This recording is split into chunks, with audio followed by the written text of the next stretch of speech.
Стварэнне сваёй дзяржавы – гэта доказ высокага развіцця народу, вынік дасканаласці і развітасці грамадства.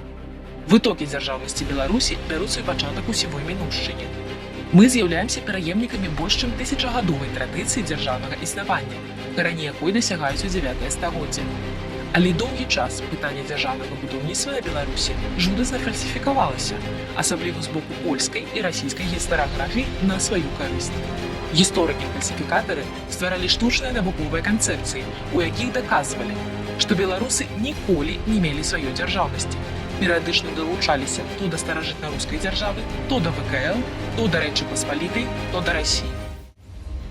У савецкі час лічылася, што беларусы атрымалі сваю дзяржаву толькі ў 1919 годзе, дзякуючы кастрычніцкай рэвалюцыі ў Расіі.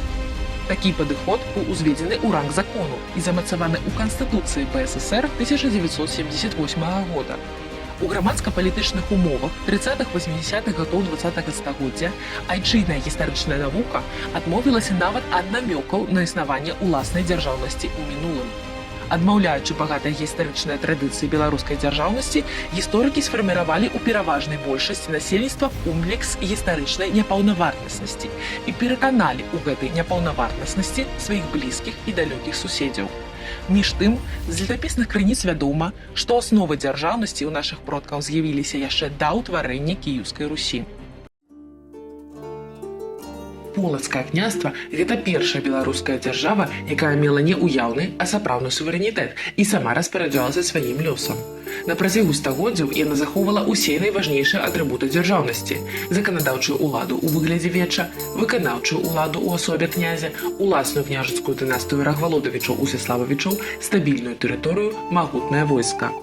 Полацкая зямля праводзіла самастойную ўнутраную і знешнюю палітыку, вызначалася знешнепалітычнай і вайсковай актыўнасцю. У 10-11 стагоддзі полацкае княства з'яўлялася адным з буйнейшых і магутных княстваў на тэрыторыі ўсходняй Еўропы і супернічала з Кіевам і Новгарадам у аб'яднанні ўсходнеславянскіх земляў. Па сацыяльна-эканамічнаму і культурнаму ўзроўню полацкае княства ні ў чым не саступала развітым дзяржавам таго часу. Вызначальную ролю ў гістарычным развіцці ўсходняй Еўропы, у тым ліку і полацкай зямлі, меў водны шлях з варагаў грэкі, які злучаў праз сістэму рэк Дняпра, Дзвіны, Ловаці і Волхава поўдзень кантынента з поўначчу, усход з захадам. Гэта важная магістраль, па якой у асноўным ішоў міжнародны гандаль і ажыццяўляліся паходы на Візантыю, стала восю дзяржаўнаўтваральнага працэсу ва ўсходняй Еўропе. У гісторыі старажытных земляў Беларусі значнае месца таксама належыць Тураву, вакол якога ў 10 стагоддзі сфарміравалася другое па значэнню ранняе сярэдневяковае дзяржаўнае ўтварэнне. З самага пачатку тураўскае княства развівалася як самастойная дзяржаўная адзінка з усімі адпавядаючымі гэтай пабудове атрыбутамі – тэрыторыяй, вярхоўнай уладай, асаблівым грамадска-палітычным ладам, вайсковай сілай. Гістарычныя крыніцы дазваляюць меркаваць, што да канца 10 стагоддзя ў Тураве кіравала ўласная дынастыя князёў, чый радавод быў спынен падчас утварэння моцнай дзяржавы Уладзіміра Святаслававіча. Але нават будучы пазбаўленай палітычнай самастойнасці ў складзе кіеўскай зямлі, тураўскае княства заставалася эканамічна самастойлівым і тэрытарыяльна цэласным, а залежнасць абмяжоўвалася толькі штогадовымі выплатамі даніны. Тураўская зямля была адным з развітых у сацыяльна-эканамічных адносінаў княства Русі, пра што сведчыць спроба яго адасаблення ад Кіева ўжо пры Уладзіміру Святаслававічу. Яна з'яўлялася і адным з самых палітычна значных княстваў Русі. Паводле існаваўшай чарговасці, тураўскія князі неаднаразова станавіліся вялікімі князямі кіеўскімі і пры гэтым захоўвалі за сабой тураў. Самай славутай эпохай у нашай нацыянальнай гісторыі і найважнейшым перыядам беларускай гісторыі з'яўляецца час утварэння Вялікага княства Літоўскага. Да пачатку ўзнікнення ВКЛ на тэрыторыі Беларусі існавала прыкладна 30 княстваў, што сведчыла пра феадальную раздробленасць. З канца 30-х па 40-е 13 стагоддзя пачынаецца новая эпоха беларускай гісторыі – эпоха ВКЛ, новай дзяржавы, якая бярэ пачатак з беларускага панямоння – Навахарскага княства.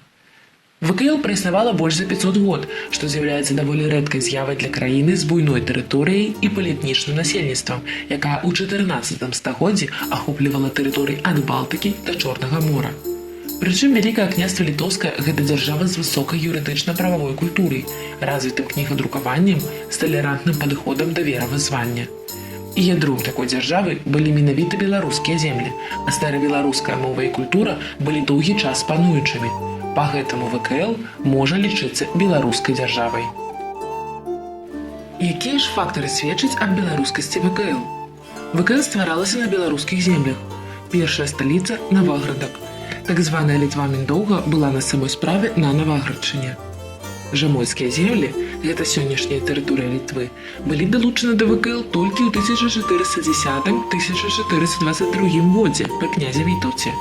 Толькі пасля гэтага дзяржава атрымала ў назву дадатак Вялікае княства Літоўскае і Жамойцкае праз вельмі значны час ад заснавання княства.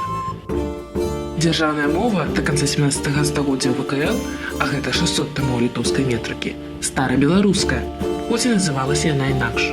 Бо гэта быў дамінуючы этнас з развітай пісьмовай мовай. Ні ў жамойтаў, ні ў аокштайтаў, ні ў Літвы на той час распрацаванай мовы не было. Продкі сённяшніх літоўцаў ВКЛ складалі 0,2 усяго насельніцтва, а іх тэрыторыі толькі 1/10. У літоўцаў раней пачалося нацыянальнае адраджэнне, пагэтаму яны ўзялі назву ўсей палетнейшай дзяржавы сябе, а таксама прысвоілі яе герб – пагоню. Такім чынам, можна канстатаваць, што беларусы з'яўляюцца дзяржаўным гістарычным народам, які мае прыклады моцнай і развітай дзяржаўнасці ў сваім багатым мінулым. Нездарма ў прэамбуле да Канстытуцыі 1994 года адзначалася, што народ Рэспублікі Беларусь прымае гэтую канстытуцыю, абапіраючыся на шматвяковую гісторыю развіцця беларускай дзяржаўнасці. Гэтым самым падкрэслівалася, што наша дзяржаўнасць пачалася не з 1917 і не з ліпеня 1944. І сапраўды, вытокі нашай сённяшняй дзяржаўнасці трэба шукаць у Вялікім княстве Літоўскім, а таксама ў Полацкім і Тураўскім княствах.